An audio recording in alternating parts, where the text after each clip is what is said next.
বহু মানুষ রয়েছে যাদের ইনকামটা খুব লিমিটেড, কিন্তু তারা একটা ফাইন্যান্সিয়াল প্ল্যানিং করতে চায়। সেই মানুষটা কি হেলথ ইন্স্যুরেন্স, লাইফ ইন্স্যুরেন্স সহ মিউচুয়াল ফান্ড করে তার মতো করে একটা অ্যাসেট ক্রিয়েট করতে পারবেন? শুধু টাকা পয়সা দিয়ে কিন্তু আর্থিক পরিকল্পনা হয় না। টাকা পয়সার সাথেও কিন্তু আরেকটা জিনিস প্রয়োজন হয়, আপনার সদিচ্ছা, সঠিক ভাবনা এবং সঠিক গাইডলাইন। টাকা হয়তো অনেকেরই অনেক বেশি থাকতে পারে, কিন্তু তার মানেই যে সে খুব সুন্দর আর্থিক পরিকল্পনা করে উঠতে পারবে এমনটা ভাবার কিন্তু কোনো কারণ নেই। আপনি যতই টাকা জমান আর যা কিছু করুন না কেন, যতই আর্থিক পরিকল্পনা করুন, আপনার প্রোটেক্টিং মেজারটা যদি ঠিকঠাক না থাকে, তাহলে পরবর্তী দুটো ধাপের একটাও কিন্তু টিকে থাকার মতন পরিস্থিতিতে থাকবে না।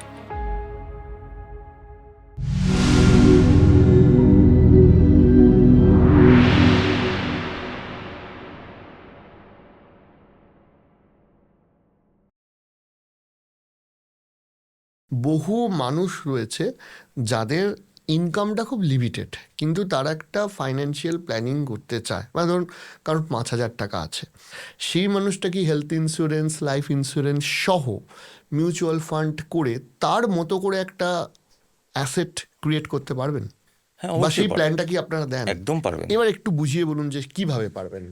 আমি যখন কোনো মানুষের ফাইন্যান্সিয়াল প্ল্যানিং করতে বসি, বা কোনো মানুষ যখন আমার কাছে আসেন তার আর্থিক পরিকল্পনা সম্পর্কে একটি ধারণা নিতে, বা তখন আমি একটা জিনিস প্রথমে জানার চেষ্টা করি, তার পারিবারিক ব্যাকগ্রাউন্ডটা কী আছে, তার রোজগারের উৎসটা কী আছে, আর তিনি নিজেকে আজ থেকে 10, 15 বা 20 বছর পরে নিজেকে তিনি কোথায় দেখতে চাইছেন। ওকে। দেখুন, আপনার ভিউজগুলো যদি আমি না জানতে পারি, আপনার ইচ্ছেগুলোকে যদি আপনি আমার কাছে ব্যক্ত না করেন, আমি যদি না বুঝতে পারি, তাহলে কিন্তু শুধু টাকা পয়সা দিয়ে কিন্তু আর্থিক পরিকল্পনা হয় না। টাকা পয়সার সাথেও কিন্তু আরেকটা জিনিস প্রয়োজন হয়, আপনার সদিচ্ছা, সঠিক ভাবনা এবং সঠিক গাইডলাইন। টাকা হয়তো অনেকেরই অনেক বেশি থাকতে পারে, কিন্তু তার মানেই যে সে খুব সুন্দর আর্থিক পরিকল্পনা করে উঠতে পারবে বা পেরেছেন এমনটা ভাবার কিন্তু কোনো কারণ নেই। মানে শুধু রোজগারের সাথে অ্যাসেট ক্রিয়েশনের কোনো মানে সম্পর্ক আছে, নিশ্চিতভাবে আছে। মানে কিন্তু এরকম না যে আমি বেশি রোজগার করছি মানেই আমার বেশি অ্যাসেট অ্যাসেট ক্রিয়েট ক্রিয়েট হবে আমি বা যদি ক্রিয়েট আমি করতে পারবো। ভুলভাল ইনভেস্ট করি বা টাকাটা উড়িয়ে দিই, উল্টে আমি ভবিষ্যতে আরো ফেসে যেতে সমস্যায় পারি, পড়তে পারবো। সমস্যায় পড়তে পারি। ঠিক আপনার কথার সূত্রেই আমি বলি যে বহু মানুষ আমার কাছে আসেন যারা, তাদের মধ্যে লো ইনকাম গ্রুপও আছেন, মিডল ইনকাম গ্রুপও আছেন এবং হাই নেটওয়ার্থ ইন্ডিভিজুয়ালও আছেন, যাদের রোজগার কোটি বা তার ওপরে বছরে। এমন মানুষ, এমন প্রচুর ক্লায়েন্ট আমার আছেন। কিন্তু তাদের প্রত্যেকের পরিকল্পনা তো এক নয়, তাদের প্রত্যেকের ইচ্ছেও এক নয়, তাদের প্রত্যেকের ভাবনাগুলোও এক নয়। তাদের সন্তান, ছেলে মেয়ে, তাদের পরিবার নিয়ে তাদের নিজস্ব কিছু ভাবনা থাকে। আমি প্রত্যেককে বলি, আপনারা সেই ভাবনাগুলো আমার সাথে শেয়ার করুন।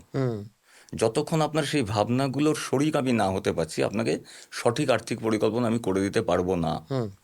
তখন তারা একে একে খুলতে শুরু করেন, তাদের ইচ্ছেগুলোকে, প্রয়োজনগুলোকে তারা যখন বলতে শুরু করেন, তখন সেগুলোকে আমরা কনসিডারেশনে নিয়ে আমরা তার মতন করে একটা আর্থিক পরিকল্পনা করি। দেখুন, আর্থিক পরিকল্পনাটা কিন্তু কোনো থাম্ব রুল হয় না যে এটা হলে এটা হবে, ওটা হলে এটা হবে। মানে পার্সন টু পার্সন ভ্যারি করে। একদম তাই। প্রতিটা মানুষ যেমন চরিত্রগতভাবে আলাদা, প্রতিটা মানুষের ফাইন্যান্সিয়াল নিডগুলোও কিন্তু আলাদা।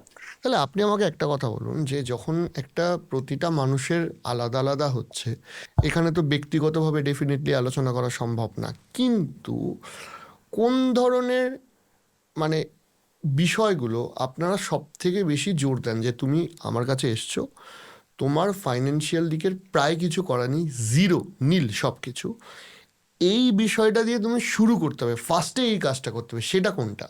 যখন একটি মানুষ আমার কাছে আসেন, আমি তাকে প্রথমেই বলি কিছু প্রোটেক্টিং মেজার্স নিতে হবে। আর্থিক পরিকল্পনার একদম গোড়ার কথা যদি আপনি ধরেন, তাহলে আমাকে প্রথমেই যেতে হবে প্রোটেকশন, তারপরে যেতে হবে এমার্জেন্সি ফান্ডিং ক্রিয়েশন, তারপরে যেতে হবে ওয়েলথ ক্রিয়েশন। কারণ আপনার যদি প্রোটেকশন না থাকে, আপনার পরবর্তী যে দুটো ধাপ, এমার্জেন্সি ফান্ড ক্রিয়েশন এবং ওয়েলথ ক্রিয়েশন কোনোটাই কিন্তু সিকিওর থাকবে না। সো আমাকে কিন্তু প্রথমে আগে প্রোটেকশন মেজারমেন্টেই যেতে হবে, বা ক্রিয়েশন অফ প্রোটেক্টিং মেজার্স। সেটা কি? তার মধ্যে প্রথমেই আসবে হেলথ ইন্স্যুরেন্স। দর্শকদের অনেকেই হয়তো জানেন যে ভারতবর্ষে যত মানুষ একটি নির্দিষ্ট আর্থিক বছরে গরিবী সীমার নিচে নেমে আসে বা মধ্যবিত্ত থেকে সে নিম্নবিত্তে পরিণত হয়, তার অন্যতম কারণ হচ্ছে মেডিকেল এক্সপেন্ডিচার। মানে ভারতবর্ষের চিকিৎসা মূলত এই খরচা কারণেই মানুষ মধ্যবিত্ত থেকে গরিব হয়, মধ্যবিত্ত থেকে গরিব হয়ে যায়। বাড়ি ঘরদোর বিক্রি হয়ে যায়। বাড়ি ঘরদোর, জমি জায়গা, দোকানপাট বিক্রি করে দেওয়ার মতন ঘটনাও কিন্তু আমি আমার এই এত বছরের অভিজ্ঞতা আমি দেখেছি। তো আমি আপনাকে এই বিষয়ে একটা ছোট্ট উদাহরণ দিই, তাহলে আপনি বিষয়টা আপনার দর্শকদের আরো ভালোভাবে আপনি বুঝতে পারবেন। আমার এই গত ২৬ বছরের আর্থিক উপদেষ্টার আমার যে জীবনে আমি বহু মানুষকে দেখেছি যাদের আমি বহুবার অ্যাডভাইস করার পরেও প্রতিবার আমি যখন তাদের বলতাম যে ধরুন আমি তাকে একটা তার জীবন বীমার তার প্রিমিয়াম আনতে গেছি বা তিনি এসছেন আমার অফিসে, তাদের বলেছি যে আপনারা এটা তো করছেন, সাথে একটা হেলথ ইন্স্যুরেন্সও নিয়ে রাখুন। কিন্তু প্রতিবার তাদের উত্তর এসছে না আমরা কখন কি হবে, কবে কি হবে না হবে তার উপর বিশ্বাস, আপনি বরঞ্চ আরেকটা আমাকে লাইফ ইন্স্যুরেন্সের একটা এন্ডোমেন্ট পলিসি করে দিন, যখন প্রয়োজন হবে আমরা তখন, আর আমার তো জমি জায়গা আছে, প্রয়োজনে না হয় কিছু করা যাবে তখন। কিন্তু দুর্ভাগ্যজনকভাবে আমি একটা ঘটনা বলি আপনাকে, যে একটি মানুষ কিডনির অসুখে যখন আক্রান্ত হলেন, তাকে তার ৬টা জমি বিক্রি করতে হয়েছে, রাস্তার উপরে একটা দোকান বিক্রি করতে হয়েছে, এবং তাকে আমি কিছু মিউচুয়াল ফান্ড ইনভেস্টমেন্টও করিয়েছিলাম। সেই টাকাগুলো তাকে সেখান থেকে রিডেম করাতে হয়েছে, তুলে নিতে হয়েছে, এবং যে কটা এলআইসির পলিসি ছিল প্রত্যেকটা পলিসি থেকে তাকে লোন নিতে হয়েছে শুধুমাত্র এই চিকিৎসা খরচ চালাবার জন্য। এবং পরে সেই মানুষটি আমার কাছে আক্ষেপ করেছেন যে সেদিন যদি আপনার কথাটা শুনতাম আজ আমার এই পরিণতি হতো না। তো সেই জন্যই আমি আপনাকে প্রতিদিন, মানে আমি আমার প্রত্যেকটা ক্লায়েন্টকে, আমি যারাই আসেন আমার কাছে প্রতিদিন, তাদের প্রত্যেকে আমি একটা কথাই বলি যে আপনি যতই টাকা জমান আর যা কিছু করুন না কেন, যতই আর্থিক পরিকল্পনা করুন, আপনার প্রোটেক্টিং মেজারটা যদি ঠিকঠাক না থাকে তাহলে এই পরবর্তী দুটো ধাপের একটাও কিন্তু টিকে থাকার মতন পরিস্থিতিতে থাকবে না। আচ্ছা, আমি আপনার কাছেও এই সূত্রে আসছি যে আপনি হেলথ ইন্স্যুরেন্সে দীর্ঘদিন বেশ কিছু আন্তর্জাতিক কোম্পানিতেও কাজ করেছেন এবং আপনার এক্সপিরিয়েন্স রয়েছে যে মানুষের সাথে কথা বলার, বহু মানুষের সাথে। ধরুন কখনো যখন হেলথ ইন্স্যুরেন্স একটা মানুষকে বলা হয়, সেখান থেকে কি কি ধরনের নেগেটিভ রিপ্লাই আসে যেটা তার জীবনে একটা মানুষের নিজের সম্পর্কে ভুল ধারণা, বা হেলথ ইন্স্যুরেন্স সম্পর্কে তাদের এই ভুল ধারণাটা আছে?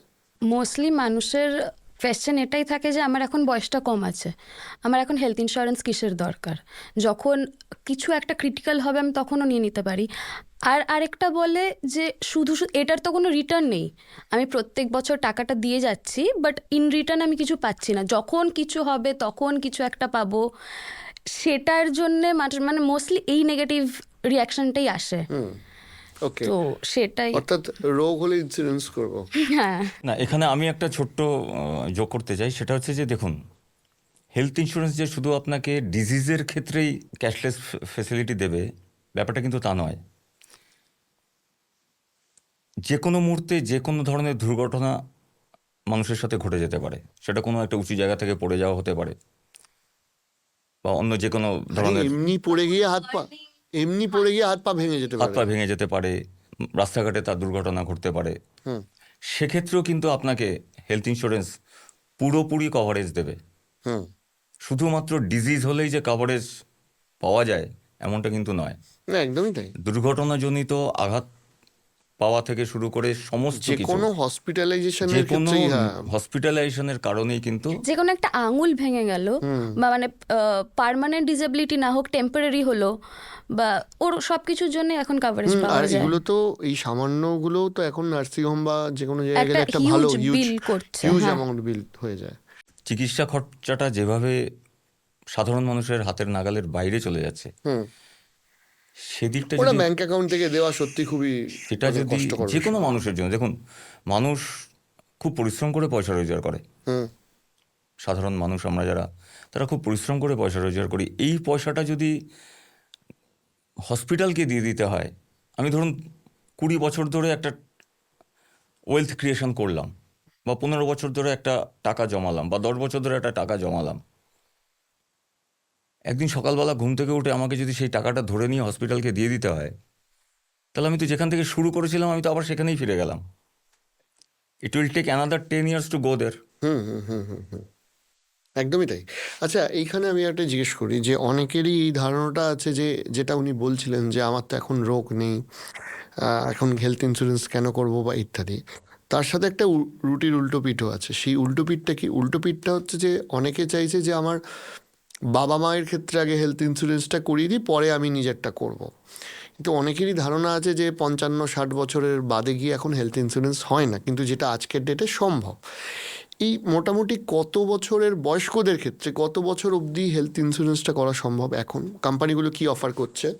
দেখুন, বিভিন্ন কোম্পানির বিভিন্ন ধরনের হেলথ ইন্স্যুরেন্স, একটু বয়স হয়েছে যাদের, কিন্তু তার মধ্যে আপনাকে বেছে নিতে হবে যে কোন পলিসিটা আমার বাবা মায়ের জন্য বা আমার বাড়ির বয়োজ্যেষ্ঠদের জন্য সঠিক। সে ব্যাপারে কিন্তু একজন আর্থিক উপদেষ্টাই বা আপনার বীমা উপদেষ্টাই কিন্তু, হুম হুম সেই অ্যাডভাইজারের কাছেই কিন্তু আপনি সবচাইতে ভালো জানতে পারবেন সেটা। কারণ অনেকেই আজকাল দেখছি যে ইউটিউব দেখে বা বিভিন্ন ধরনের অ্যাপ থেকে হেলথ ইন্স্যুরেন্স নিচ্ছেন, কিন্তু বাস্তবে যে সমস্যার সম্মুখীন হচ্ছেন মানুষরা, সেই সমস্যাগুলোর সমাধান কিন্তু অ্যাপ বা ইউটিউব আপনাকে দিতে পারবে না। হুম কীরকম?